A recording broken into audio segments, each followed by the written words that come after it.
It's beautiful Sunday. And after Easter, a lot of times, I don't know if people just think that it was Easter and he ascended, but he hung around a little bit. When Jesus came out of the tomb, he had a lot of BB. He had good time with people. He appeared to a lot of people. And a lot of times we don't think about that and we don't look at that. Well, today we're going to look at a little bit of what he did after he rose and started appearing. I'm going to specifically look at what is estimated to be his seventh appearance. All right? So that's where we are today. And I got to ask the question because it is very important. Are there any fishermen in here? Anybody just love fishing? Jeannie loves to fish. She really does, man. She can fish all day long. And she gets it from her mom. Her mom is a fish fanatic. And I have enjoyed many of fish fries because of her ability to fish. I don't have that ability. I can cook the fish, but I just don't understand it. I got a bobber, I'm out there fishing, casting. Oh, you got to bounce off the bottom. There's roots at the bottom. I don't get it. I can sit in a deer stand all day long. But you put me on a boat, and I just don't understand. But this year, I promised that I was going to try fishing. So we're going to get our fishing license, and you're going to hear a lot of fishing stories, I'm sure. As I'm going to try to learn to fish. That way I can continue to enjoy the fish fry. Well, the disciples love to fish as well. Right? And today, in the 21st chapter of John, you get to read about a fishing trip. Now, sometimes when theologians and people look at the 21st chapter, they say, well, the disciples were going back to their old lifestyle. They were backsliding. I don't think so. I don't think so because Jesus told them, meet me in Galilee. Y'all know that. Well, this takes place in the Sea of Galilee, which means they left Jerusalem and went to Galilee. Obviously, they did what he said to do. I think that this story picks up. They were a little bored one night. Maybe they were waiting on him. Whatever reason, maybe they were hungry. They decided to spend the night fishing. And that's what we're going to pick up. The disciples have been fishing all night long at this point. And now these were professional fishermen. I've been fishing with professional fishermen. Professionals. They move around a lot. They go from here to there. They got tricks. They have a trick for everything. Oh, we're trying to get this fish. We're going to try this kind of bait. You're going to bob this way, and you're going to snap your line. I mean, they know all the tricks these professional fishermen do. Right? Well, these guys are professional. But they've been out here all night long. And they ain't got nothing yet. And I'm willing to bet they moved around a lot. They tried all the tricks in the book. And they just had nothing. All their tricks were getting them nowhere. Everything they could do on their own was getting them nowhere. And regardless of how they tried, they by themselves couldn't get any fish. We're going to pick up in verse 4. Early in the morning, Jesus stood on the shore, but the disciples did not realize that it was Jesus. He called out to them, "Friend, haven't you any fish?" No, they answered. He said, "Throw your net on the right side of the boat, and there you will find some." And when they did, they were unable to haul the net in because of the large number of fish. When they were doing things their way, they were without. But when they did things Jesus' way, and they didn't even know it was Jesus who was telling them to do it, they had enough where they couldn't even pull them in. For all my note takers out there, your first point for the day is that following God leads to abundance. They did it their way, they had nothing. 30 minutes on the right side of the boat, they had plenty. All night long, they were trying to figure it out on their own way. They were trying to do things their way. They were doing everything they could their way. But Jesus comes along and he says something pretty simple. He says, throw your nets on the right side of the boat, and there will be plenty. Kind of brings up the thought. And I'm sure it's just purely coincidental. But throw your nets on the right side of the boat. I guess that kind of tells you that Jesus is the right way, right? Maybe just a little bit. I think it's coincidental. Maybe they were on the left side of the boat. I'm sure if they were fishing off the right side of the boat, he says, throw your nets on the left side of the boat. But he says, throw your nets on the right side. So guys, this wonderful coincidence, and I don't think anything that Jesus tells lets us know that Jesus is the right way. God's way is the right way. Really, it's the only way. There's no other way to get there. All right? So they did things there. But when they obeyed Jesus, without even knowing it was him, everything worked out right. It's the same way in our life. When we listen to God, when we do things his way, when we stop following our own way, when we go his way, do things his way, read his word, spend time in prayer, and do all that, we're doing things the right way. And whenever you do things the right way, whenever you follow in Jesus, just like the disciples, how they had more than enough, you'll have abundance.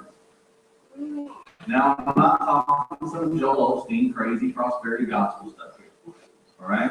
I'm not talking that. I'm talking about true abundance. What is true abundance? True abundance is the joy that comes into your life when Jesus is at the center of your life. That's true abundance. That is true wealth right there.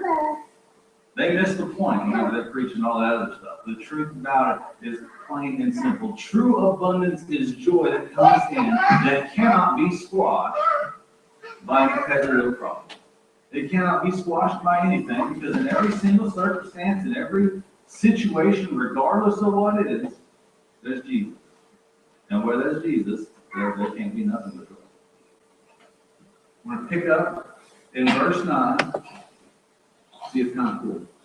When they landed, they saw a fire burning with coals on it. I'm going to back up just a little bit. What happened between then and now? All right? They couldn't pull in the fish. John turns and looks at Peter. He says, "It's the Lord." Because if you remember back earlier, there was a miraculous catch right about Matthew 4, Luke 5, miraculous catch. And he says, "It's the Lord." Well, Peter, gotta love Peter. He is just a very spontaneous guy. He jumps out the boat. He swims in. He could row it into shore. He jumps out. He jumps out and swims up the shore. The other disciples now have to drag all those fish and get to shore. But when they all get to the shore, and I assume they got there about the same time, when they landed, they saw fire burning of coals, and there were fish on it and some bread. Now they just caught a miraculous catch of fish. Did Jesus need them to make this miraculous catch of fish so they could have a little bit of fish in it that night, or breakfast? No. Jesus didn't need them to catch the fish. The Bible says right there, once they got there, there was already fish. God just wanted something really simple. Jesus wanted an act of obedience. They were without. They listened, and when they acted in obedience, he met their need. Jesus had already prepared the meal. So which brings me to the second point for the day. God provides. When you obey God, he will always meet your needs. That's the truth. What was the needs of the disciples at this moment? They were probably, I imagine their need was food. God met that need. When we follow God, he meets our needs. Notice I said needs and not wants. God, I really need a brand new Ferrari. No, you don't. I would like a new Ferrari. I wouldn't know how to drive it. I'm sure the gas will. Needs. He meets your needs. Anything that you really desperately need, God will meet it. Have you ever had, maybe you were really worried. You didn't know how you were going to make ends meet. I mean, you were really there. We've all had those times. You don't know when the next little bit of money is going to come from. You really get there, and you're stressing, and then out of nowhere, a random check comes to the bank. Or around $20 bill to put gas in your car. That's Jesus. He does little things.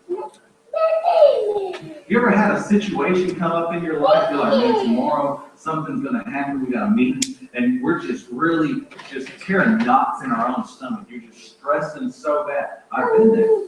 Just stressing that bad. And then the next day, your stomach's in knots. Maybe you were sick all night long. You were stressed so bad. And the next day comes around, the whole situation goes down like a ditch. Or maybe you get there and they're like, hey, the problem was wrong. What do we do? Guys, that's Jesus. Sometimes he puts you in those situations to remind you that, look, you're in a new place now.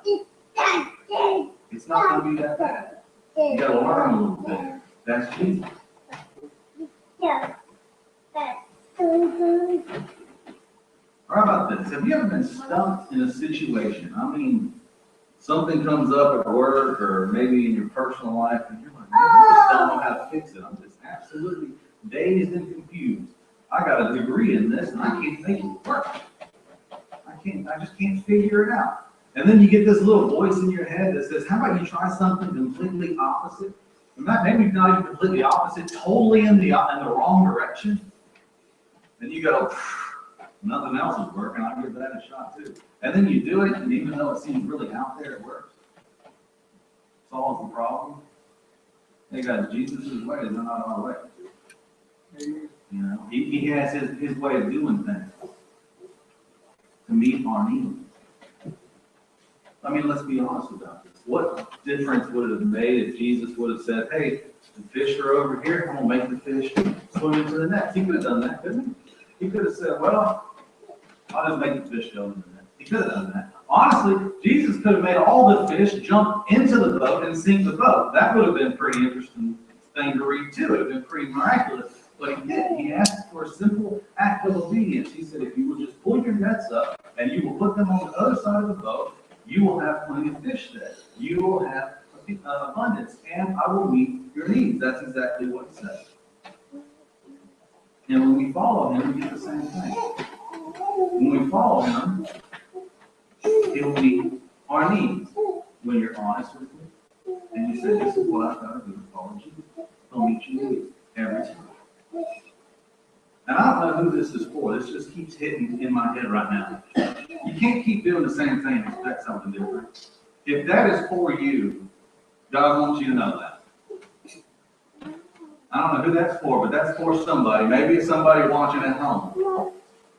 You can't keep doing the same thing and expect something different. We'll get back to this. So we have no point in here where we hear anybody talking really other than Jesus. Right? Peter's pretty quiet. And if you read the Bible, Peter's pretty talkative. I mean, he talks as much as I do. All right? Peter is just a loudmouth. All right? Well, for some reason, in this part of John chapter 21, he's not talking. He's being really, really quiet. And Jesus breaks the ice. Jesus asks him a question. What seems like the same question 3 different times. He says, Simon, son of John, Jonah or John, depending on which translation you get, do you love me? And each time Simon says, I love you. Well, the third time is very special. And the third time, it says, Simon, son of John, do you love me? And Peter was hurt. And the King James Version says he was grieved because Jesus asked him a third time, do you love me?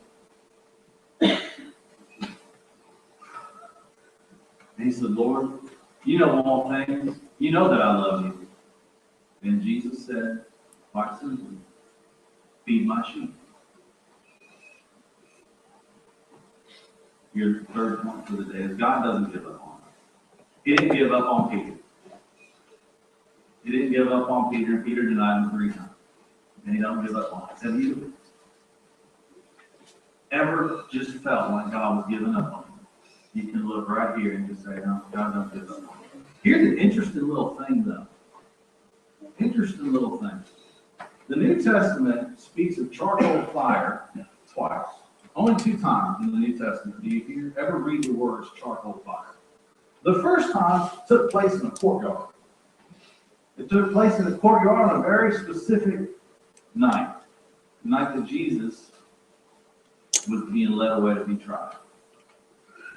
It says that Peter was sitting next to a charcoal fire whenever he denied Jesus. He was sitting in the courtyard. Someone asked him, hey, you're with him. And he says, woman, I don't know the man. He was sitting right next to a charcoal fire. And now here it is, right here the second time. Once again, Peter is sitting next to a charcoal fire. Miraculous catch of fish being cooked. I imagine that aroma of the charcoal burning reminded him of that. And it's pretty interesting because sitting next to that charcoal fire, according to the book of Matthew, he denies them 3 times. And right here, sitting next to that charcoal fire, he's going to have the opportunity to be redeemed 3 times. I bet right now Peter was feeling pretty broken, pretty hurt. It says it right there. He says he's grieved. Guys, it's in our brokenness when we're at the bottom that we can really know Jesus. If you're all the way up, always on the high times, you might know Jesus, but you're not going to know him more like when you hit the rock bottom and he's right there to bring you back up. Right here, he was at the rock bottom. See, God doesn't give up on us. He doesn't give up on us because he knows that we're human. He knows that we're human and that we're going to make mistakes because we are surrounded with sinful flesh. See, when you make that commitment to follow Jesus, something else happens. You're not alone. When you say, God, I'm following you, and he comes into your life, he makes a commitment too. He makes a commitment that he will never leave us nor forsake us. That through everything, that he will always be there with us to see us through. If you've ever felt like you were a failure in a relationship, maybe you betrayed the relationship, then you know exactly how Peter feels right here. That's the feeling that he has. But notice that Jesus doesn't call him Peter. He doesn't say, hey, Peter, do you love me? What did he say? He said, Simon, son of John. He calls him that one at a time. All the way back at the beginning in John chapter 1, verse 42. He says, Simon, son of John. What does that mean? Does it have any relevance? It tells me something. It tells me that he's saying, Peter, you can have a fresh start. See, because while we're human, when someone does us wrong, we say, I don't know about that. I don't know if I'm ever going to trust you again. God's the ultimate at giving second chances. He knows how to give second chances better than anybody, and he's really good at it because he loves us more than we love anybody. He's got that wonderful ability. God doesn't give up on us because we fail. He says that failure is an opportunity for you to learn. Jesus asked Peter 3 times if he loves him. He's not doing it just to simply remind him, hey, you betrayed me. You denied me. No, he's not being the backstabber or the mean person who's got that knife in and is just twisting it. He's not saying, do you love me because you denied me 3 times? No. He's more like a great physician with a scalpel. And he's saying, this is going to burn a little bit, and this is going to cut a little bit. But it's going to make it better. Because he didn't just do it for no reason. What's he do after every last one? Every time that Jesus says, do you love me? And Peter responds, you know that I love you. Jesus gives him something to do. He says, if you go back to that one last slide with the verse one, he says, feed my sheep.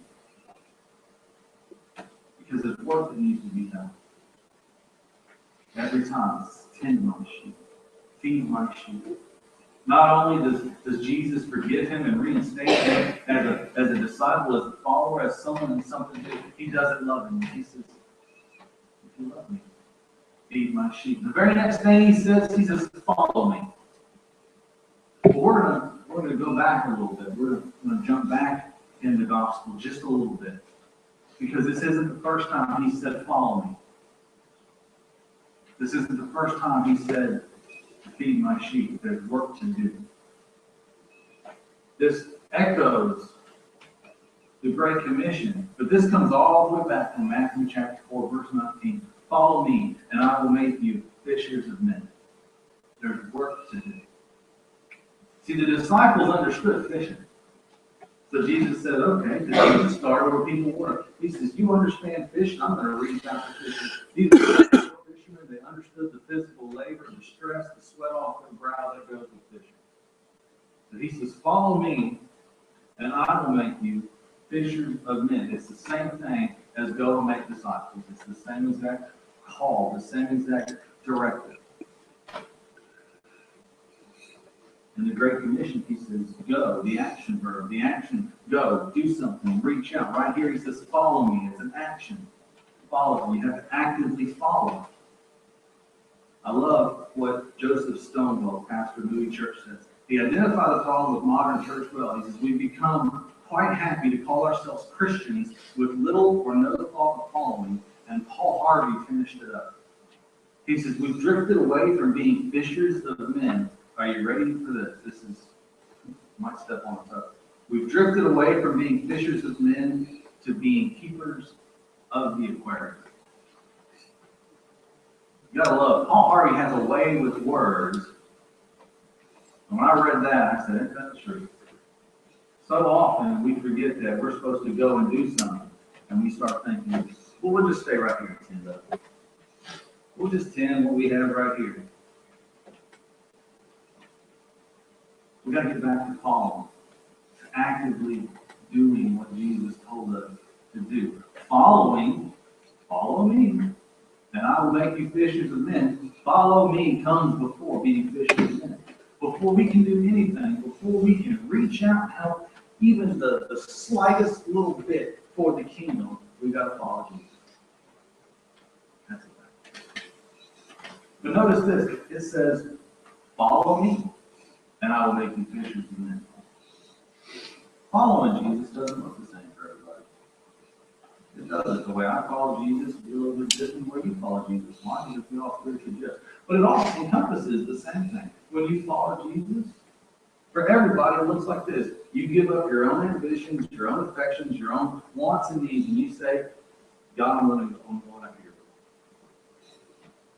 You no longer say, well, this is what I want. You say, well, this is what I can do, and I know God.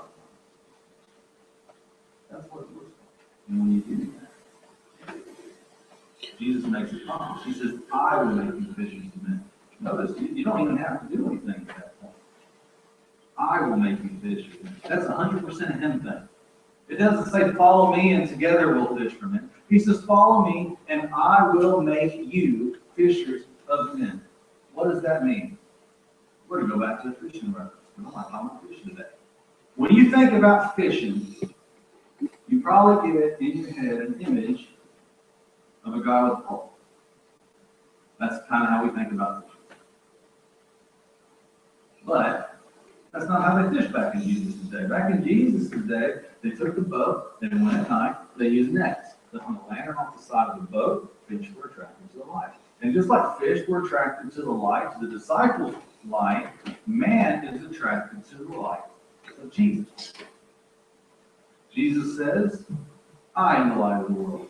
He who follows me will not walk in darkness, but have the light of life. Just as the fish were attracted to the disciples' light, people are attracted to Jesus' light. And he says, I will make you. He says, when you follow me, you will become full of my light. We are not the light. He is the light. I am the light of the world. When we follow Jesus, we become mirrors and we reflect that light. And people are attracted. So I ask you today, if you be a mirror, follow Jesus. Put behind your own wants, ambitions, and desires. And say, this is what I want to do. I'm not going to be content with being a keeper of an aquarium. I want to get back to Paul. I want to chase after Jesus, and I want to follow Jesus because Jesus is my abundance. I want that joy in my life. I want that joy in my life. I want everything for Jesus in my life because I know that I can't do anything for that. I want to be able to say that I was part of building a kingdom by being a mirror so that Jesus could shine through me and pull people to me. I don't know about you, but that's my prayer every day. And Paul Harvey said, I don't want to be an aquarium. That's for SeaWorld. I want to be fishing.